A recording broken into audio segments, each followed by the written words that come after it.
O capital. Primeiro capítulo. A mercadoria. 4. O caráter de feitiço da mercadoria e seu segredo. À primeira vista, uma mercadoria parece uma coisa evidente, trivial. A sua análise mostra que é uma coisa muito retorcida, cheia de sutileza metafísica e de extravagâncias teológicas. Enquanto valor de uso, nada há nela de misterioso, quer eu a considere do ponto de vista de que ela, pelas suas propriedades, satisfaz necessidades humanas, quer de que só adquira essas propriedades como produto de trabalho humano. É evidente que o homem, pelo seu trabalho, muda as formas das matérias da natureza de um modo que lhe é útil. A forma da madeira, por exemplo, é dada quando dela se faz uma mesa. Apesar disso, a mesa continua a ser madeira, uma coisa sensível, corrente.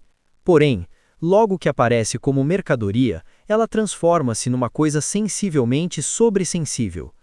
Não só está assente com os pés no chão, mas também em relação a todas as outras mercadorias, está de cabeça para baixo, e da sua cabeça de madeira saem fantasias muito mais maravilhosas do que se começasse a dançar espontaneamente.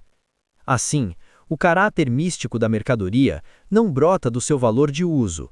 Ele tampouco brota do conteúdo das determinações de valor.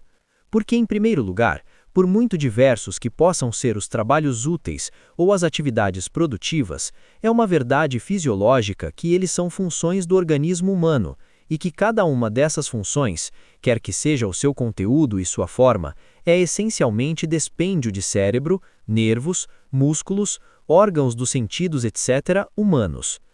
Em segundo lugar, quanto ao que está na base da determinação da magnitude de valor, e é a duração temporal daquele dispêndio, ou a quantidade do trabalho, aí a quantidade é mesmo visivelmente distinguível da qualidade do trabalho. Em todas as situações, o tempo de trabalho que a produção dos meios de vida custa teve de interessar os homens, embora não uniformemente nos diversos estágios de desenvolvimento. Finalmente, logo que os homens, por qualquer modo, trabalham uns para os outros, o seu trabalho adquire também uma forma social. De onde brota, pois, o caráter enigmático do produto de trabalho, logo que ele assume a forma mercadoria? Manifestamente, dessa própria forma. A igualdade dos trabalhos humanos adquire a forma coisal, sachlich, da igual objetividade de valor dos produtos de trabalho. A medida do dispêndio de força de trabalho humana pela sua duração temporal adquire a forma de magnitude de valor dos produtos de trabalho e, finalmente, as relações entre os produtores, nas quais são confirmadas aquelas determinações sociais dos seus trabalhos, adquirem a forma de uma relação social entre os produtos de trabalho. Portanto, o misterioso da forma mercadoria consiste simplesmente no fato de ela refletir para os homens os caracteres sociais do seu próprio trabalho, como caracteres objetivos dos próprios produtos de trabalho, como qualidades naturais sociais dessas coisas, e por isso, também a relação social dos produtores para com o trabalho total como uma relação social entre objetos existentes fora deles. Através deste quiprocó, os produtos de trabalho tornam-se mercadorias, coisas sensivelmente sobressensíveis, ou sociais. Assim, a impressão luminosa de uma coisa sobre o nervo óptico aparece não como um estímulo subjetivo do próprio nervo óptico, mas como forma objetiva de uma coisa fora do olho. Mas no ato de ver, é realmente lançada a luz de uma coisa, o objeto exterior, sobre outra coisa, o olho, e uma relação física entre coisas físicas. Pelo contrário, a forma mercadoria e a relação de valor dos produtos de trabalho em que ela se expõe não tem absolutamente nada a ver com sua natureza física e as ligações próprias de coisas, de English, que daí brotam. É apenas a relação social determinada entre os próprios homens que toma aqui para eles a forma fantasmagórica de uma relação de coisas.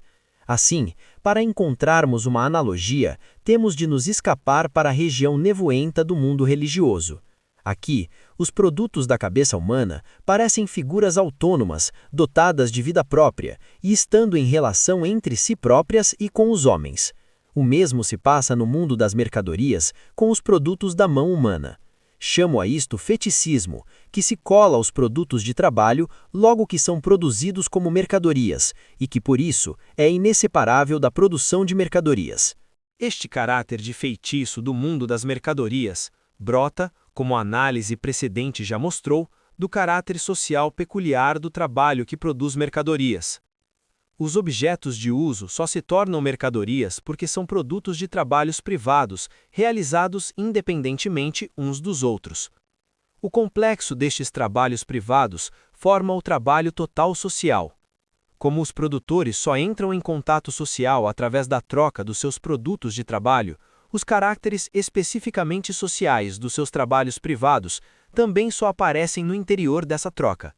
Ou seja, os trabalhos privados só se afirmam, de fato, como membros do trabalho total social através das ligações nas quais a troca permuta os produtos de trabalho e, por intermédio destes, os produtores. Por isso, as ligações sociais dos seus trabalhos privados surgem aos produtores como o que são, ou seja, não como relações imediatamente sociais entre as pessoas nos seus próprios trabalhos, mas antes como relações coisais entre as pessoas e relações sociais entre as coisas.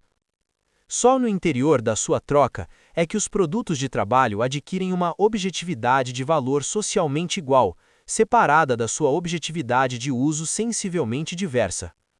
Esta cisão do produto de trabalho em coisa útil e em coisa valor só se afirma, praticamente, quando a troca adquiriu já suficiente extensão e importância para que as coisas úteis sejam produzidas para a troca e, portanto, o caráter de valor das coisas seja tido em consideração logo durante a sua própria produção.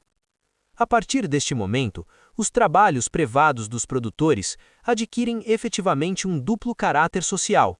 Por um lado, como trabalhos úteis determinados, têm de satisfazer uma determinada necessidade social e assim afirmar-se como membros do trabalho total, do sistema natural da divisão social do trabalho. Por outro, eles só satisfazem as múltiplas necessidades dos seus próprios produtores na medida em que cada trabalho privado útil particular seja trocável por qualquer outra espécie de trabalho privado útil, isso é, lhe equivalha. A igualdade de trabalhos toto-coelho diversos só pode consistir numa abstração da sua real desigualdade, na redução ao caráter comum que eles possuem como despêndio de força de trabalho humano em abstrato. O cérebro dos produtores privados só reflete este duplo caráter social dos seus trabalhos privados nas formas que aparecem no intercâmbio prático, na troca de produtos. Portanto, só reflete o caráter socialmente útil dos seus trabalhos privados na forma em que o produto de trabalho tem de ser útil, e útil para outros. Só reflete o caráter social da igualdade dos trabalhos de espécies diversas na forma do caráter de valor comum destas coisas materialmente diversas, os produtos de trabalho. Assim, os homens não relacionam os seus produtos de trabalho entre si como valores, porque essas coisas vigorem para eles como meros invólucros coisais de trabalho humano da mesma espécie. Ao invés, na medida em que na troca igualam entre si os seus produtos de diversa espécie como valores, eles igualam entre si os seus diversos trabalhos como trabalho humano. Eles não o sabem, mas fazem-no. Por isso, o valor não traz escrito na testa aquilo que é. O valor, isso sim, transforma cada produto de trabalho num hieróglifo social. Mais tarde, os homens procuram decifrar o sentido do hieróglifo, desvendar o segredo do seu próprio produto social, pois a determinação dos objetos de uso como valores é tal como a linguagem, um seu produto social. A tardia descoberta científica de que os produtos de trabalho, enquanto valores, são meramente expressões coisais do trabalho humano despendido na sua produção, faz época na história do desenvolvimento da humanidade, mas de forma nenhuma dissipa a ilusão de objeto dos caracteres sociais do trabalho.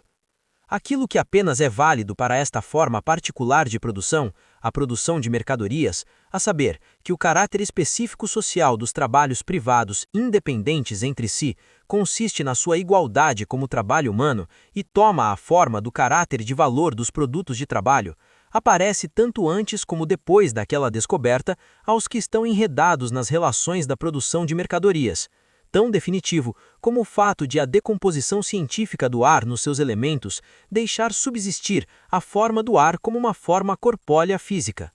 O que antes de mais interessa praticamente aos trocadores de produtos é a questão de quantos produtos alheios eles recebem pelo seu produto próprio, portanto, em que proporções os produtos se trocam. Estas proporções, logo que amadurecem ao ponto de terem uma certa consistência habitual, parecem brotar da natureza dos produtos de trabalho, de modo que, por exemplo, 1 tonelada de ferro e 2 onças de ouro têm o mesmo valor, tal como 1 libra de ouro e 1 libra de ferro, apesar de diversas as suas propriedades físicas e químicas, têm o mesmo peso. De fato, o caráter de valor dos produtos de trabalho só se consolida através do seu exercício como magnitudes de valor. Estas últimas mudam constantemente, independentemente da vontade, previsão e ação daqueles que trocam. O seu movimento social próprio possui para eles a forma de um movimento de coisas sob cujo controle eles se encontram, em vez de as controlarem. É preciso uma produção de mercadorias completamente desenvolvida antes que, da própria experiência, resulte a visão científica de que os trabalhos privados, exercidos independentemente uns dos outros, mas, como membros naturais da divisão social do trabalho, omnilateralmente dependentes uns dos outros, são continuamente reduzidos à sua medida proporcional social, porque, nas relações de troca acidentais e sempre oscilantes dos seus produtos, o tempo de trabalho socialmente necessário para a sua produção se impõe pela força como lei natural reguladora, tal como, por exemplo, a lei da gravidade se impõe quando alguém apanha com a casa na cabeça. A determinação da magnitude de valor pelo tempo de trabalho é, por isso, um segredo escondido sob os movimentos aparentes dos valores relativos das mercadorias. A sua descoberta suprime a ilusão da determinação meramente acidental das magnitudes de valor dos produtos de trabalho, mas de modo nenhum a sua forma coisal. A reflexão sobre as formas da vida humana e, portanto, também a sua análise científica, segue, em geral, um caminho contraposto ao desenvolvimento real. Começa post festum e, por isso, com os resultados do processo de desenvolvimento já prontos.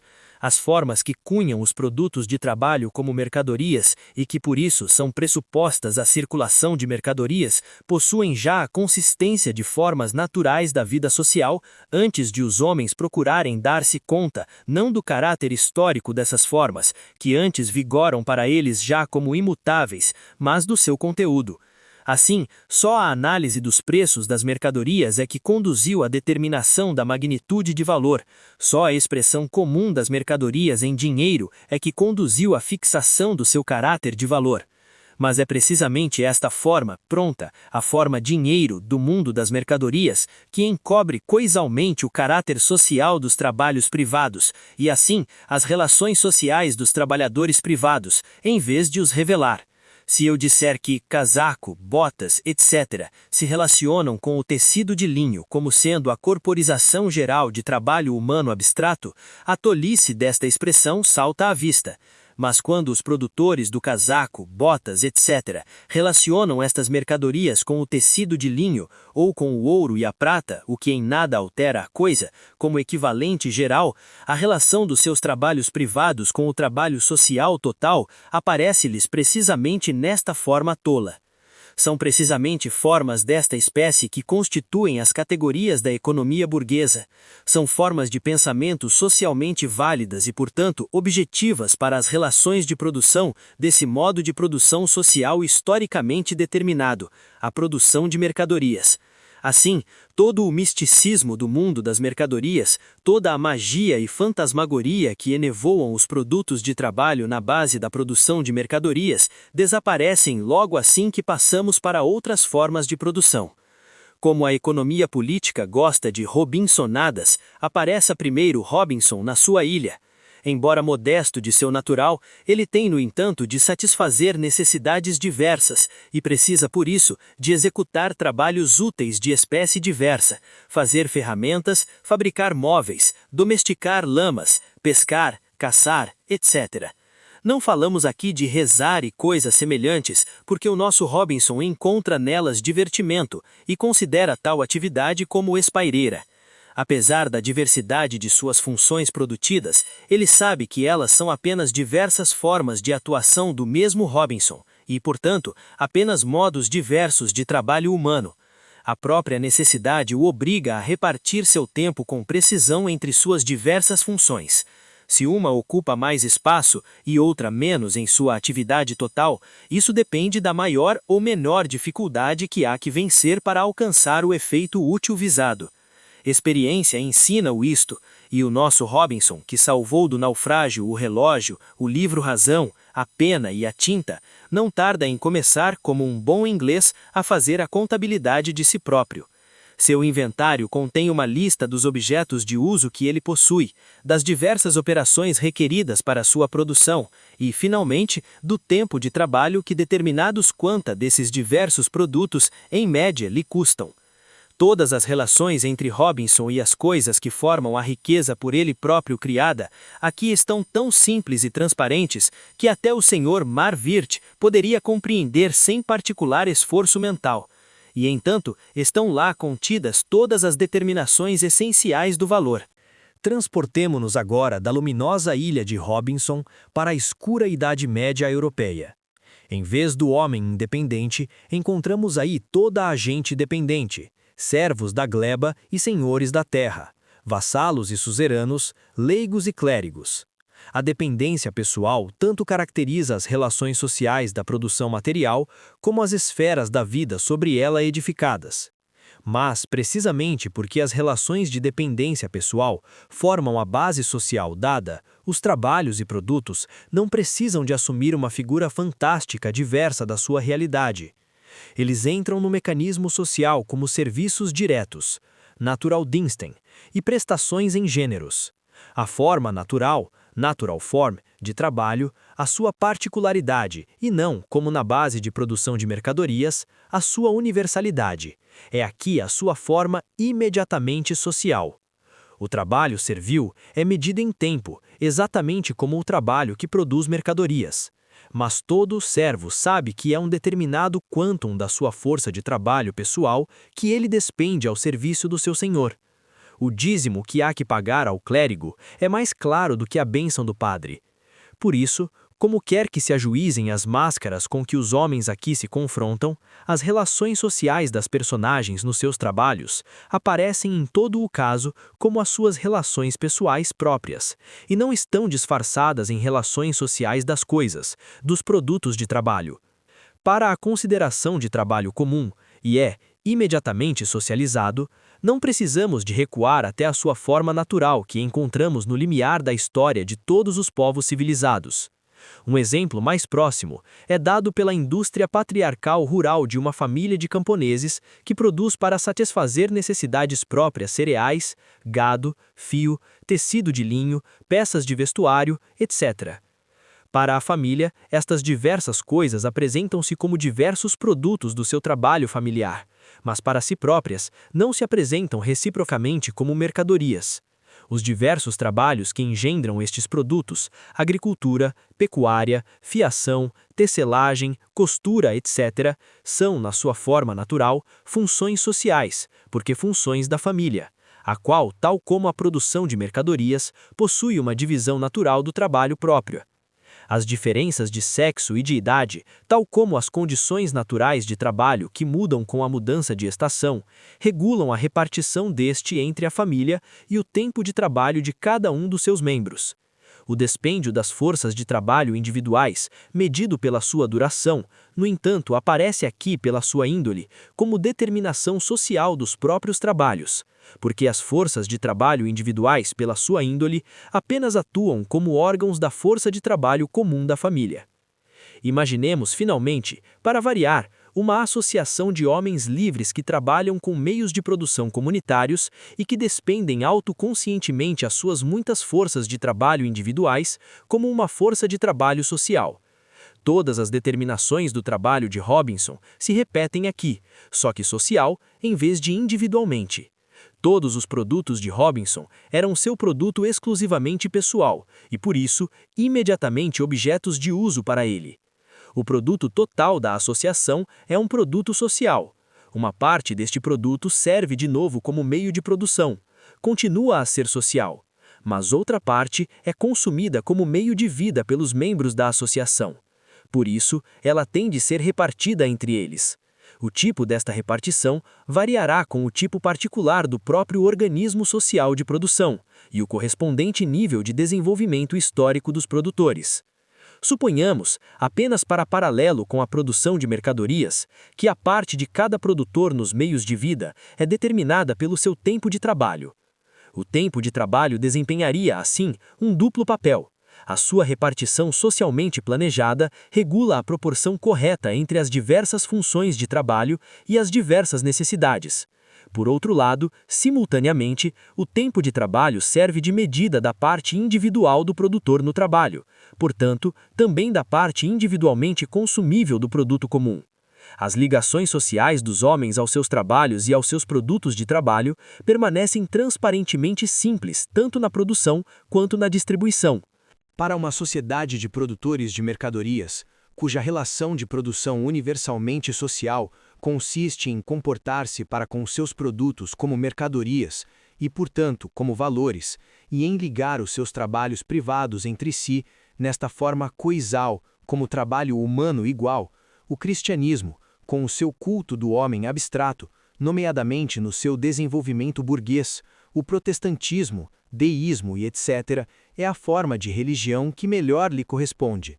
Nos modos de produção asiático antigo, etc., a transformação do produto em mercadoria e, por isso, a existência dos homens como produtores de mercadorias desempenha um papel subordinado, que, no entanto, se torna tanto mais significativo quanto mais as comunidades passam ao seu estádio de declínio. Povos comerciantes propriamente ditos só existem nos intermundos do mundo antigo, como os deuses de Epicuro, ou como os judeus nos poros da sociedade polaca.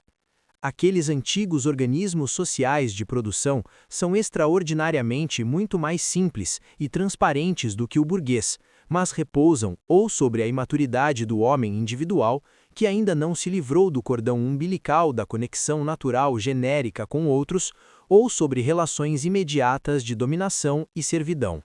Eles estão condicionados por um nível de desenvolvimento baixo das forças produtivas do trabalho e por relações correspondentemente tolhidas dos homens no interior do seu processo de engendramento da vida material, e, portanto, das relações entre si e para com a natureza. Este tolhimento real reflete-se idealmente, nas velhas religiões naturais e populares. O reflexo religioso do mundo real só pode, em geral, desaparecer quando as relações da vida prática apresentarem diariamente aos homens ligações transparentemente racionais de uns com os outros e com a natureza. A figura do processo social de vida, isto é, do processo material de produção, só se desfaz do seu místico véu de nevoeiro quando estiver, como produto de homens livremente socializados, sob seu controle consciente e planificado. Para isso, no entanto, é necessária uma base material da sociedade, ou uma série de condições materiais de existência, que, por sua vez, são o produto natural de uma longa e tormentosa história de desenvolvimento. A economia política analisou, de fato, ainda que incompletamente, o valor e a magnitude de valor, e descobriu o conteúdo escondido nestas formas. Mas ela nunca pôs a questão sequer de por que é que esse conteúdo assume essa forma, de por que é que, portanto, o trabalho se manifesta no valor e a medida do trabalho pela sua duração na magnitude de valor do produto de trabalho. Fórmulas que trazem escrito na testa que pertencem a uma formação social em que é o processo de produção que manda nos homens, e ainda não o homem no processo de produção, aparecem à sua consciência burguesa como uma necessidade natural, tão evidente quanto o próprio trabalho produtivo. Por isso, formas pré-burguesas do organismo social de produção são por ela tratadas algo como as religiões pré-cristãs pelos padres da Igreja. Entre outras coisas, a insípida e entediante disputa sobre o papel da natureza na formação do valor de troca demonstra até que ponto uma parte dos economistas é enganada pelo feticismo que se cola ao mundo das mercadorias, ou pela aparência objetiva das determinações sociais do trabalho. Como o valor de troca é uma determinada maneira social de expressar o trabalho aplicado em uma coisa, ele não contém mais matéria natural do que algo como a cotação cambial.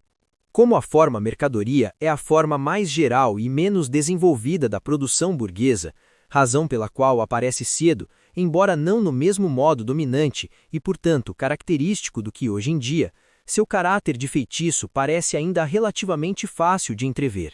Em formas mais concretas, até esta aparência de simplicidade desaparece. De onde vieram as ilusões do sistema monetarista? No ouro e na prata, viu-se que como dinheiro representavam uma relação social de produção, mas viu-se na forma de coisas naturais com estranhas qualidades sociais. E a moderna economia, que superiormente desdenha do sistema monetarista, não se torna seu feticismo palpável logo que trata do capital? Há quanto tempo desapareceu a ilusão fisiocrática de que a renda da terra cresce da terra e não da sociedade? No entanto, para não nos anteciparmos, basta aqui mais um exemplo relativo à própria forma mercadoria. Se as mercadorias pudessem falar, diriam: nosso valor de uso talvez interesse aos homens. Não é de nossa conta como coisas. O que, porém, como coisa nos pertence é nosso valor. Isso prova o nosso próprio intercâmbio como coisas-mercadorias.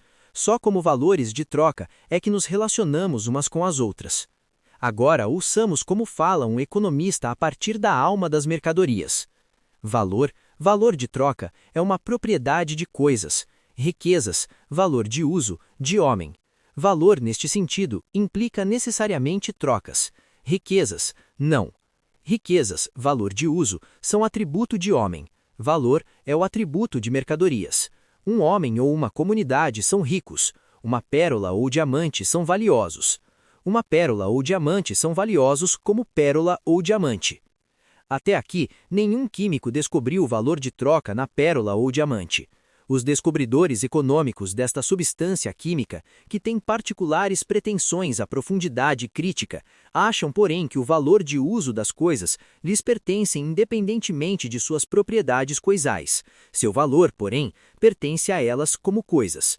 O que os confirma nisso é a circunstância estranha de que o valor de uso das coisas se realiza para o homem sem troca, ou seja, numa relação imediata entre coisa e homem, e, inversamente, seu valor só se realiza na troca, isto é, num processo social. Quem aqui não recorda o bom Dogberry, que ensina ao guarda noturno Cecou que ser um bom homem é um dom da fortuna, mas ler e escrever vem por natureza.